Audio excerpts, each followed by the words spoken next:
In light of upcoming election, how might potential policy changes affect inflation adjustments for my AT&T pension? Oh my gosh, that is a very, very good question. Yeah, Probably not one that we have time to get into right. too much detail on. So let's talk through that. So inflation's come down a little bit since the height in 2021, the height Right. of inflation. We have seen some reductions a little bit. Actually, excuse me, in 2022, it was over 9%. Um, we have an election year this year. There's not just the midterm in congressional leaders, but we also have the presidential election coming up this year. So big implications whether more Democrats are in Washington, D.C., more Republicans are in Washington, D.C., what the impact of that is.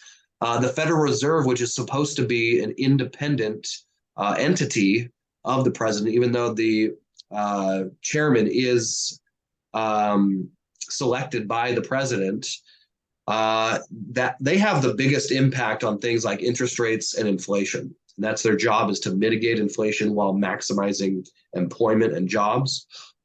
I think that has a bigger implications on inflation and the markets, although fiscal policy has very big implications on the markets in terms of how much is our government taxing us. The more taxes we pay, the less money we have to go around. And that is, unfortunately, it does not stimulate the economy. And then how much are we spending money on? In many cases, money that we don't even have, borrowed money.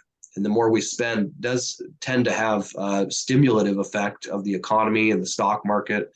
It improves our investments. There's a lot of issues to unpackage there. I would love to speak on an individual basis with that person about their specific concerns. But I will tell you, in fact, we have another webinar coming up soon where we are going over how markets have performed in election years. Mixed bag, but there's usually more volatility because of the uncertainty of the outcome toward the end of the year. And there's definitely implications that will affect our retirement plans and our investments that we probably want to talk about on an individual basis. Great question.